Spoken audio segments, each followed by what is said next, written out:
Do you really think McDonald's became a billionaire by selling hamburgers? That's the biggest illusion they've told you. While everyone thinks the secret lies in the sandwich, the true empire was built on concrete, brick, and deeds. Yes, McDonald's makes more money from real estate than from Big Macs. And if that surprises you, it's because you still don't understand how billion-dollar businesses truly operate. The truth is, while most companies fight to sell more, the giants actually profit from what no one sees, and that's where the hidden profit lies. In this video, you'll discover the most ingenious business model in the fast food industry. You'll understand why Ray Kroc was much more than a milkshake salesman and how he used the real estate business to transform a chain of diners into a passive income-generating machine. And the best part, all this without depending on the sale of a single hamburger. What you're about to learn here could completely change your view on entrepreneurship, franchises, and real estate investment. So get ready, because what comes next, few people dare to tell. When brothers Richard and Maurice McDonald opened their first diner in 1940, they had a clear idea: serve fast, cheap, and standardized food. This business model seemed simple, but it already held billionaire potential. The focus was on hamburgers, French fries, and soda, and nothing else. They created the concept of assembly line production in the kitchen, something that revolutionized the food industry. It was the beginning of something bigger, but no one there imagined that the real estate business, not the hamburgers, would be the true engine of McDonald's fortune. It wasn't until Ray Kroc entered the picture in the 1950s that the game truly changed. He saw something the McDonald brothers hadn't: that business model could be replicated on a national scale, and then worldwide. But Kroc didn't just want to sell hamburgers, he wanted to create a franchise network that could spread like wildfire. The key?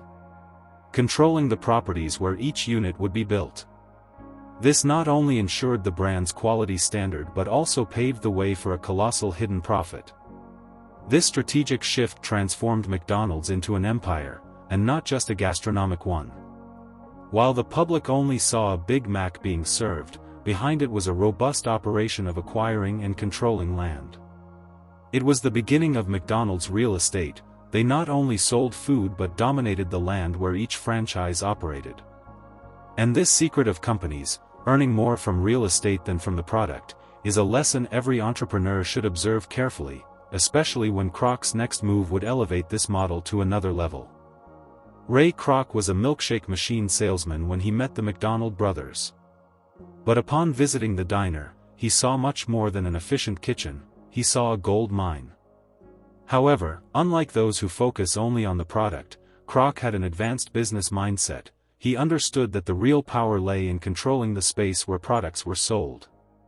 That's how McDonald's real estate business was born, a business model invisible to consumers, but one that moves billions behind the scenes.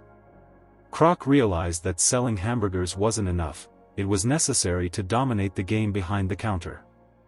By buying land and leasing it to franchisees, McDonald's created a passive income stream that grew endlessly. The hidden profit didn't just come from the food but from rent, property appreciation, and total control over the operation. Instead of depending solely on sales, the company earned even if the restaurant was empty. And here's the secret of real companies: they learn to profit even when others don't realize there's profit there. With this structure, Kroc built an empire of franchises under his supervision, but with one detail: he owned the ground where each hamburger joint operated. And the more units that opened, the larger the real estate portfolio under his possession. It was a chess game where the board was made of concrete and bricks. And if you think that was already genius, what comes next will show how he transformed this model into one of the most imitated billion-dollar businesses on the planet. To consolidate this model, Ray Kroc founded the Franchise Realty Corporation, a separate company solely to manage the land. That's right, McDonald's began to buy, hold, and lease the properties where each franchise operated, and franchisees, in addition to paying for the brand rights, also had to pay rent. This strategy expanded operational control and guaranteed a colossal passive income. This is where McDonald's stopped being a hamburger company and quietly became one of the largest players in the global real estate sector. McDonald's shows deeds. The brand has become so solid that the properties serve as the basis for sophisticated financial operations, whether issuing bonds, negotiating with funds, or securing large acquisitions. It's the kind of competitive advantage that transforms a good business into an almost untouchable empire. And the most curious part? This happens under the radar, in the silence of contracts, far from the fryers and the smell of potatoes. And here's a strategic detail: when you have properties in premium commercial spots, you not only attract franchisees, you attract investors and even governments seeking partnerships. McDonald's doesn't need to ask for space, it dictates the rules. And all this thanks to a business model that understands that the most powerful asset is one that appreciates while you sleep. But this machine only works because there's a system behind it that manages everything with precision, and that's where the next step of this story comes in. McDonald's franchise system is a masterpiece of scale. Instead of investing in each new unit, the company lets others do it for them, and pay for it. Franchisees fund the structure, follow the standard, and, on top of that, pay rent. This is what we call a smart business model: decentralized risk, concentrated profit. While the franchisee struggles for customers at the counter, McDonald's has already profited before the first burger even leaves the grill. It's entrepreneurship with an empire's DNA. And there's more: each new franchise isn't just another store, it's another territorial anchor point. A physical landmark that reinforces the brand's presence and values the surrounding assets. When McDonald's arrives in a neighborhood, it changes the game, it attracts commerce, increases traffic, and values the surroundings. And who reaps these fruits? Guess who? The landlord. McDonald's real estate strengthens with each new yellow sign erected, even if the hamburger isn't even among the city's best sellers. This multiplier effect is so efficient that McDonald's opens more than 1,000 new units per year, with franchisee capital and guaranteed returns from contracts. And more importantly, this expansion creates a network of valuable properties in strategic locations around the world. It's like a game of war, where each conquered territory is another real estate asset on the board. But the secret of lasting companies goes beyond the present, and the next step shows how McDonald's prepares its empire for the future. When McDonald's chooses a location to open a new unit, it's not by chance, it's by calculation. They analyze pedestrian traffic, regional income, car flow, proximity to schools, malls, subways. The location is thought of as an investment, not a simple commercial choice. And the more strategic the location, the greater the potential for property appreciation.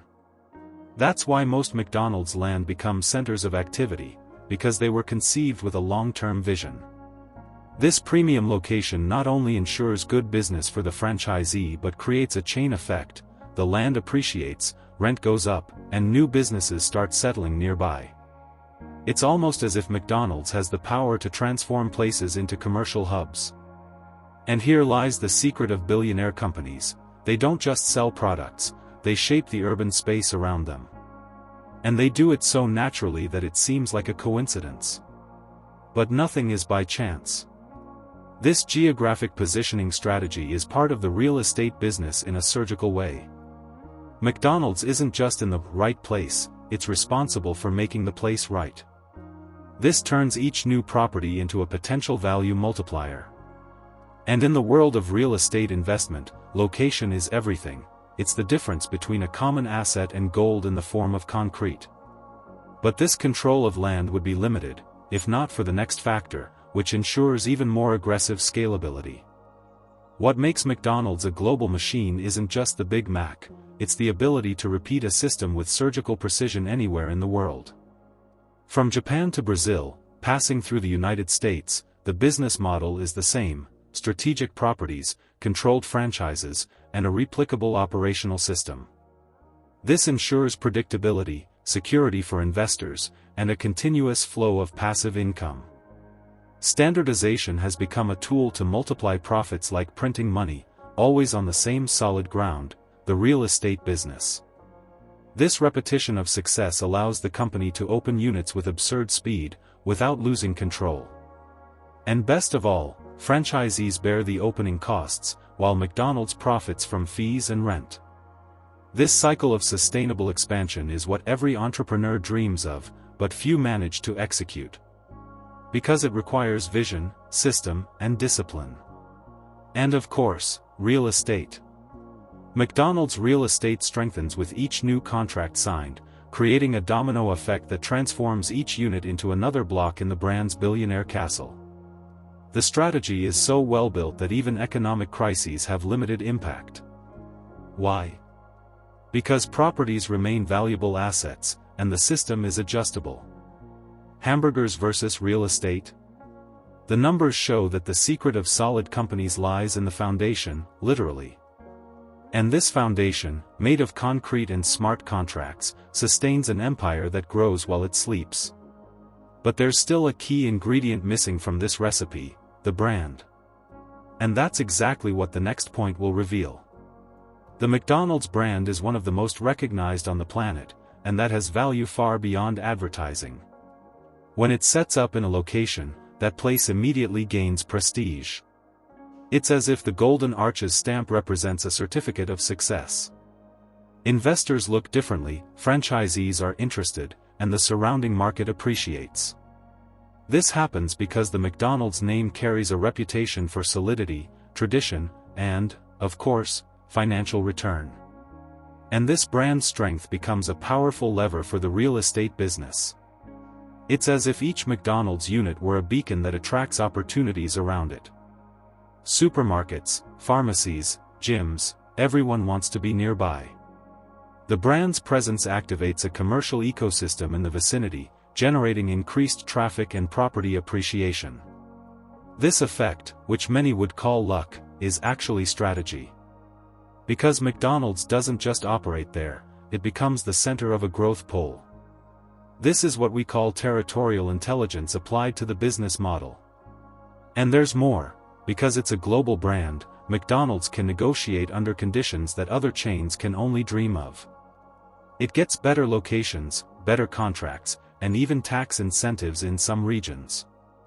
This fuels a cycle where the brand strengthens the property strengthens the network, and the network strengthens the hidden profit. But it doesn't stop there. There's still a decisive factor that sustains this entire mechanism behind the scenes: the invisible operational structure that ensures everything runs like clockwork.